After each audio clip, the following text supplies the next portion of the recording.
I think there's a lot of anxiety amongst non-Māori New Zealanders about what treaty settlements might mean and what the ongoing relationship between the Crown and Māori might mean. I don't think we should be afraid of talking about those issues. I'm certainly not afraid of talking about them. And I can reflect again on my own lifetime and some of the uncertainty that's existed there. Actually, things have turned out okay. And what was some of that uncertainty when you were younger? You described on the pipe about being kind of a hut boy and then growing up and going to a marae for the first time. What was some of that uncertainty that you experienced? Well, I mentioned the example of Te Whiti Park, where we used to play sport on a Saturday morning, and it was included in part of the treaty settlement process. A co-governance arrangement was put in place. As kids, we were concerned about what that all might mean. Would it mean that we could still play sport there on a Saturday morning, for example?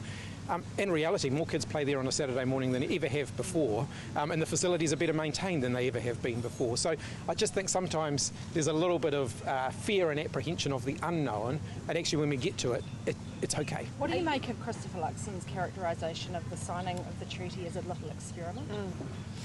Look, I think it was a bold decision. It was a visionary decision. It was a decision to try, in effect, living together without conquest. In reality, if you look at the history that's followed since then, there was too much conquest and too much conflict. But the objectives, the vision, the goals were very noble ones. So you disagree with that characterisation? I would describe it as a bold and visionary decision. You mentioned you were proud of the work that you've done as Education Minister to teach history in schools. Are you proud of the work that's been done to teach Te Reo Māori in schools? Yes, I am. We've still got a wee way to go there. So if you look at the number of schools that are teaching Te Reo Māori now, there's been a significant increase in the number of schools teaching Te Reo Māori. We've had a significant investment in providing current teachers with the opportunity to learn Te Reo Māori so that they can incorporate it into their teaching. We've still got a long way to go, though. Do you think Te Reo should be officially recognised in our country? That's not a debate I've even turned my mind to. Would you ever hold a referendum on that? Would you ever hold a referendum on that? Again, that's not something I've ever turned my mind to. Prime Minister? Yeah. Prime Minister, how important is Waitangi Day to your government and the country? I think Waitangi Day is important to New Zealand. It's a day of reflection, a day of commemoration, a day of celebration. It's an opportunity for us to reflect on where we have come over the last 183 years, but also to reflect on the pathway ahead. Prime Minister, have you snubbed Te Marae by not going yesterday with your other ministers? No, I've been a regular visitor to Te Marae in the past. It wasn't in my program this year. That's not to say it won't be at some future occasion. So you're not ruling out going back to Te? No, I'm not ruling that out. Why wasn't it in the program? Look, the program was already set before I became Prime Minister. Prime Minister, how would you reflect on your first Waitangi weekend as Prime Minister? I've really enjoyed it. It's been really positive. There have been some highlights for me. I loved getting on the waka with the rangatahi. Had a little bit of trepidation about that, given that all of you were watching. Thankfully, it all worked out okay. I didn't fall out or anything. But overall, the vibe here has been a really positive one. Winston Peters said he was disappointed to see people using cue cards on the marae. What do you think of that? Predominantly I used my cue cards for my Te Reo Māori. Like I said, it's a work in progress. The remainder was, I had a few things just to make sure I didn't forget the things that I was going to say, but I certainly wasn't reading the speech. But yeah, look, I've got a bit of work to do on my Te Reo Māori. I've been upfront about that right from the beginning. Prime Minister, a policy reset. Does that mean that you're going to get rid of things like co-governance? Look, again, I'm not going to get into contemporary issues, in terms of the policy work that the government's doing at the moment. We've said that we've got a program of work, you know what it is. We'll make announcements on that in due course. So is the government still committed to it? What's that? Is the government still committed to co-governance? Well, like I've said, I think that phrase can mean so many different things. Are we going to go back and remove all of the co-governance arrangements that were put in place by the last national government through the treaty settlement process? No, of course we're not. Does it actually mean different things? I mean, isn't part of the problem that it's been used to describe a whole lot of different situations and arrangement that aren't co-governance? I mean, isn't that... Ultimately, I think the fundamental question is, are we going to continue to work together? Yes. But co-governance is a specific setup in terms of having iwi and Crown at the table making decisions, as opposed to, for example, Te Whatu Ora. I mean, is this part of the problem that there's a misunderstanding about what it is? Some of the things that people refer to when they're referring to co-governance are actually more in the realm of self-determination. So if you look at in the education system, for example, we have kura kaupapa and we have kohanga reo, by Māori for Māori. They're actually not co-governance arrangements, they're by Māori for Māori, and they're working incredibly successfully. So what responsibility do you as the Prime Minister and other MPs to actually explain and make this clear what it is, because you've talked about fear and uncertainty and ignorance, which is what happens in that environment. Well, I think what I can do as Prime Minister and what I expect the ministers in my government to do is explain what we're doing, when we're doing it and why we are doing it.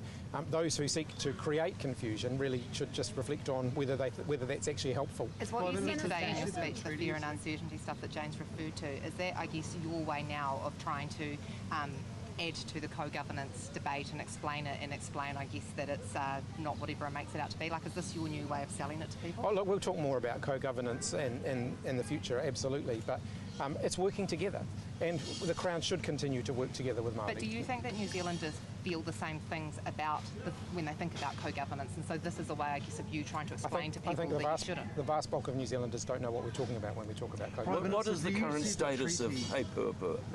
What's that? What's the current status of Hei Purpur? Minister Jackson's made some decisions on that towards the end of last year. Yeah, things have been put on hold, and the groups are working next year together to try and find a path forward for New Zealanders. But He Purpur was gone a long, long time ago. Minister, when you were as a local MP here, what was your reaction when you heard the phrase talking about the treaty being an experiment? How did that sit with you? It doesn't sit comfortably with me. It wasn't an experiment. Our tupuna, when they came here, had a very clear understanding what it was that they were coming to do.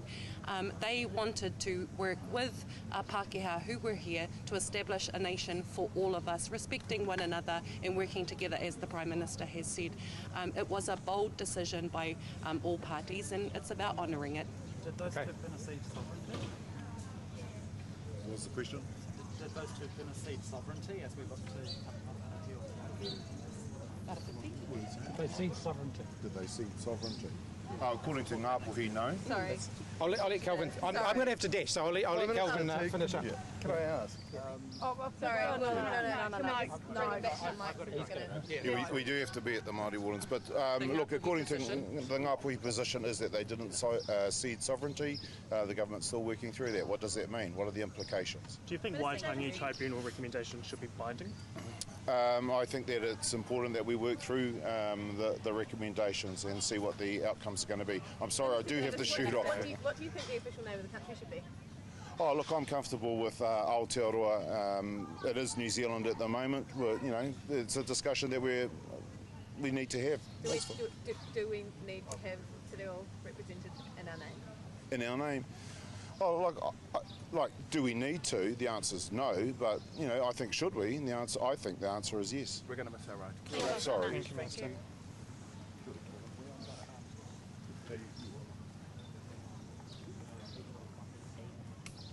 I was so terrified of knocking over. It was done in full knowledge that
Waitangi celebrating 183 years of a great nation, so been a very special day. Happy to take questions. Can you just elaborate on what you mean by the treaty as an experiment?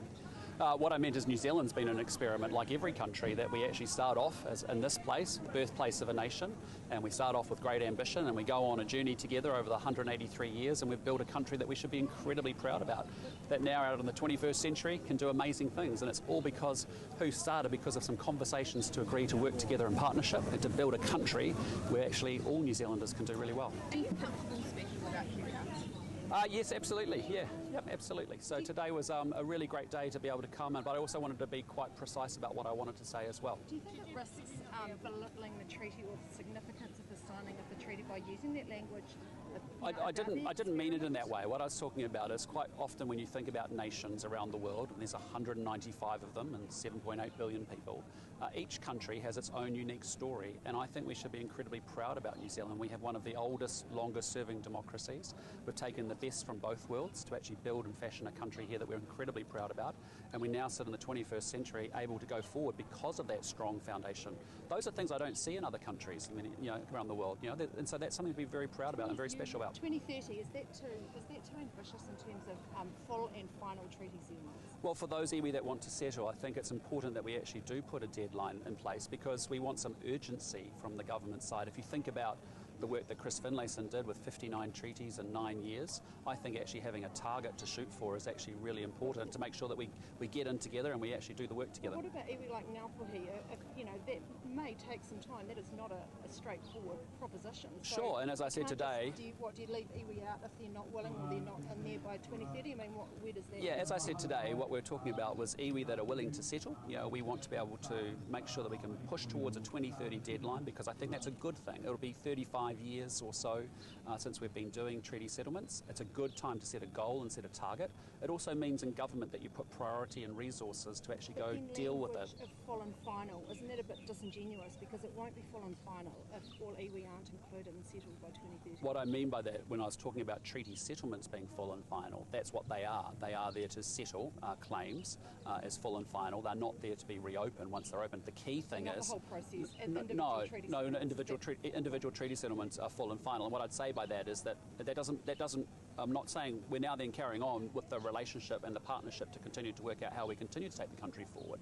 But in terms of treaty settlements, it's really important now, with more and more of them being settled, that the actual onus is on the Crown more than ever, and it's going to be a big focus of any future government to make sure that all those commitments made are actually delivered, because we don't want to go back to the place we've been before. What is that partnership like with iwi chairs? Are you meeting with them at all while you're up here, and what's your expectation around, I guess, meeting with them over the course of this year? Well, look, I have met with some iwi through the course of the last year. I've been to the Iwi Leaders Forum in the last 2 years. I wasn't here this year, where it was done virtually in the last few years since I've come into Parliament. Why not take the opportunity to do it in person this year then? Well, it's not the exclusion. I've been meeting with iwi around the country. So I met with Ngāpuhi at the back end of last year and had a fantastic half a day here. I've met with Ngāti Whātua, I've met with a number of iwi, and I'll continue to do so. And it's important because actually I think with iwi getting more and more influence and having more commercial enterprise and more weight, that will be the fundamental relationship between Crown and iwi. So it's just a logistics reason for not coming? Like, what was the reason for not meeting with them while here? I've been very open to meeting with them. It just didn't work out this time to be able to do it, and would have been a very short time given the way the schedule is seated around the government, frankly, as where the focus is with the iwi leaders. So what was iwi's... You use the phrase one nation. This is a really important speech for you to deliver on your first time as leader. Why did you choose that phrase? Because it's been actually the theme of Waitangi here today, and it's actually this notion that we are actually together, one nation, and we're actually very proud about what we have built together, Māori and Crown. Yes, there's been massive distrust. Yes, the Crown didn't honour its obligations, but we should be very proud about the journey that we've been on. And I think it's kind of, and I think it's. Are you aware of? It's not in my mind. I'm talking about the fact that we have a huge amount of diversity in this country. We need to be able to continue to grow and evolve, and the arc of New Zealand and where it moves forward to is really exciting. And all I'm just acknowledging today is 183 years into this journey. We should be incredibly proud about it.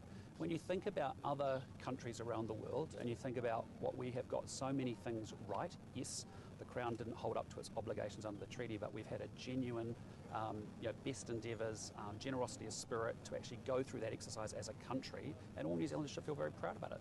No other country I can think of has done a reconciliation agenda like that. Do you know who Pauline Hanson is? Yes, I do, yes. And do you agree with any of her ideology? I'm sorry guys, if we're going to actually not have a conversation, we can't use a word like One Nation, and the context that I talked about it today and the full context of my remarks and speech, I think that's really sad. And so in respect to Ngāpuhi, what was their response to full and final with treaty settlements when you broached it with them last year, did you? Well, last year we've obviously just had the Waitangi Tribunal Part 2 report come through.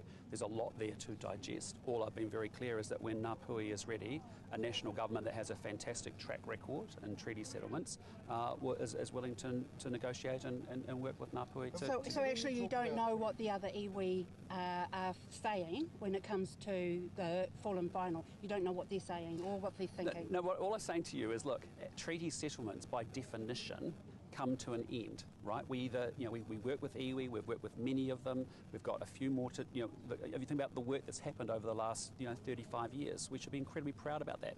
But they are full and final settlements, and then we continue, the relationship continues. Don't get me wrong, but what I'm saying is that you don't go back and reopen those individual treaty settlements. They are settled. Do you accept that the treaty is a living document? Absolutely. That there will be a whole range of new claims in the future over things other than land and things other than economic issues, and that you will have to deal with that on an ongoing basis? Absolutely. Yes, so absolutely, that's the nature of nationhood, is that it continues to evolve and the arc continues to go forward.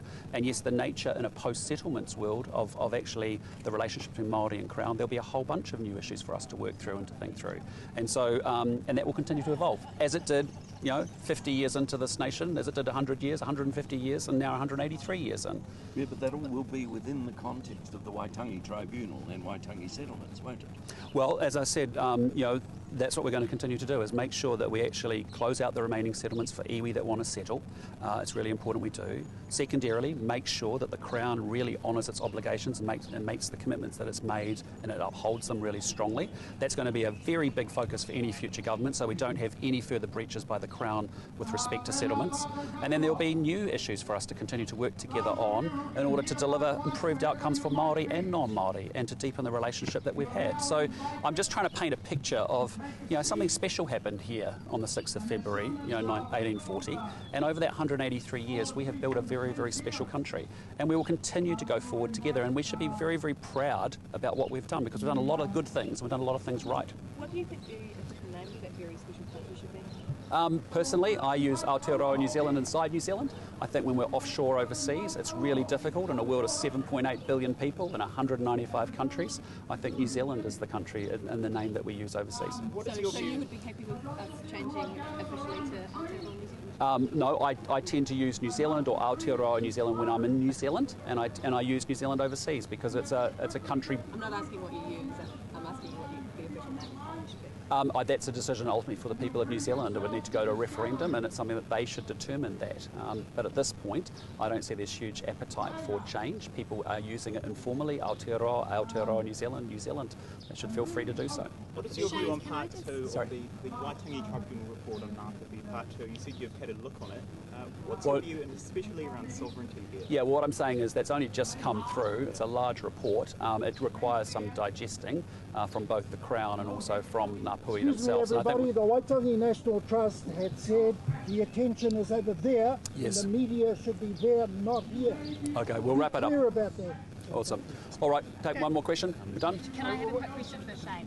Do you think it's better if you meaning today to come and give it a go, or do you think it's better to wait until you're polished? And I mean in giving your whole speech in today, like Mr. Seymour? I think it's better to come and give it a go. And if you look across at the mana whenua today, they appreciated every speaker who didn't have it as a first language and the effort they made. Awesome. Thanks, guys. Have a good day. This way.